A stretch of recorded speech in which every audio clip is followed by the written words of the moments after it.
I feel that there has been a negative image put on young kids from Ward 7 and 8. They just see the typical stereotypes: gang violence, gang retaliation, drugs, dropouts, and pregnancy.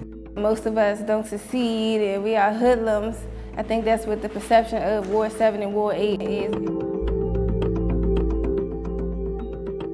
They had tagged us basically that only out of 9 or 10 students, only one going to graduate from college. So they basically just try to tag and label us already, but we're not going to let that hold us back. We're going to go to college and get our degree.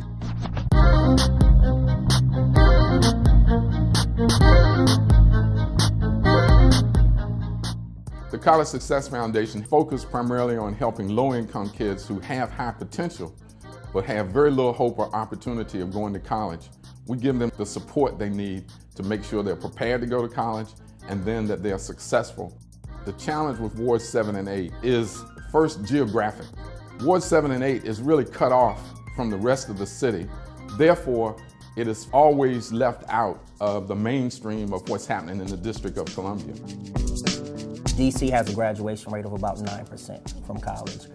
Ward 7 and 8 roughly is about 2 to 3%. So there's a need to have some college-educated young adults to come back and give back to this community. Good morning, staff, students, teachers, faculty, Ms. Mingo, Ms. Williams. My name is Ramsey Henderson. Ramsey is a student that stands out, and not only because of his size, but his personality, his persistence. He strives to be successful, and he lets you know that. I applied to West Virginia University in the 8th grade. I'm not gonna lie, I did a whole lot of lying on that application, but ever since then, college has always been on my mind. I feel I had to go to better myself as a person. So I want to do 5, at least 5. I did Park Atlanta, but they need a fee waiver. They don't take fee waiver either. Okay, so we want to have those done by at least Thanksgiving. Okay.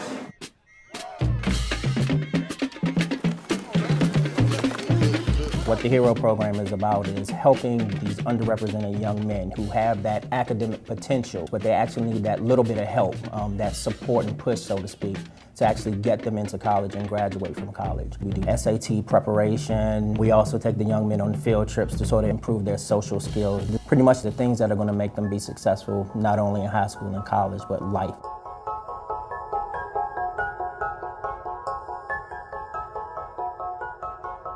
The first time I heard about the College Success Foundation, it was in Maya Angelou. They told us that this was the first year that these guys were giving out this scholarship. It was a $50,000 scholarship up to, I think, 5 years in college. Tamisha is one of our first cohort achievers. She is the embodiment of resilience.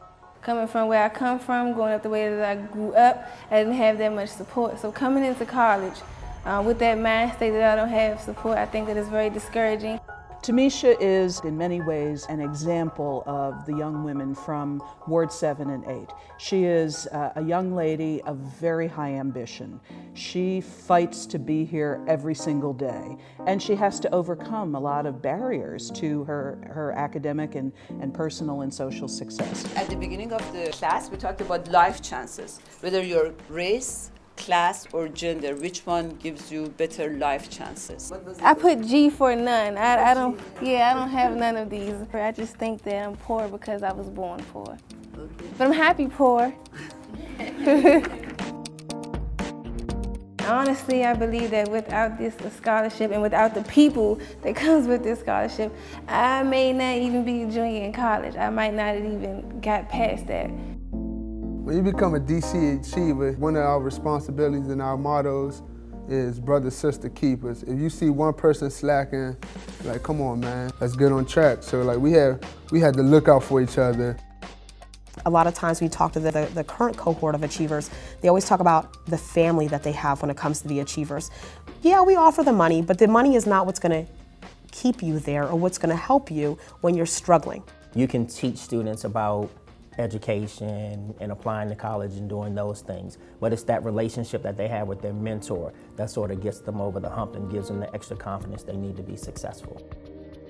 I'm Tamisha's mentor, and Tanisha is extremely committed to her own success. But the reality is she lost her mother very young at her father's hand.